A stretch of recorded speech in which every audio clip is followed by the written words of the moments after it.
Alright, let's look at the homework 7.9-8.1, problem number 2. So we want to use double integral to find the volume of the solid bounded by all these guys. Alright, so let's do that. Alright, so first we have to know the region on the xy plane. So let's sketch that first. So it's going to be, so here's the x-axis. Alright, here's the y-axis. Oops. Y-axis. Origin. Alright, so this is basically a top plane, and this is the bottom plane, and here, and x equals y is on the xy plane. So that's just a straight line with slope 1 and going through the origin. Right? Alright, so this is y equals x, right? And y equals 0 is just the x-axis, so it's right here. Right, so this is y equals 0. Then x is going to go from x equals 0, then x equals 2. So x equals 0 here, and x equals 2. So probably I'll just put 2 here. Right, so here's the x equals 2. Just the vertical line going through 2. Right. Right, so we can see that we are looking at the region, the triangular region. Alright, so this is the region.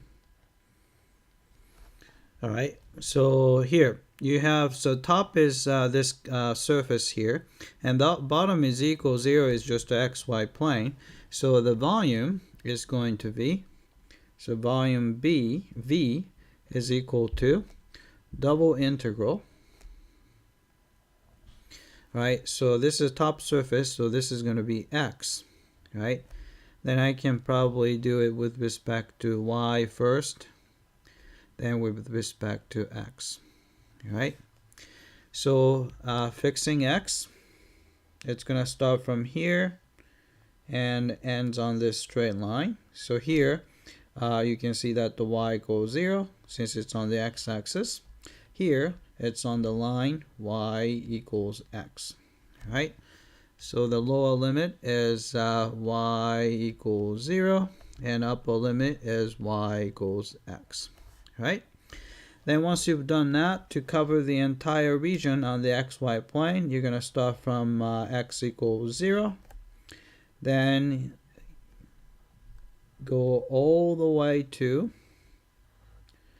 x equals 2.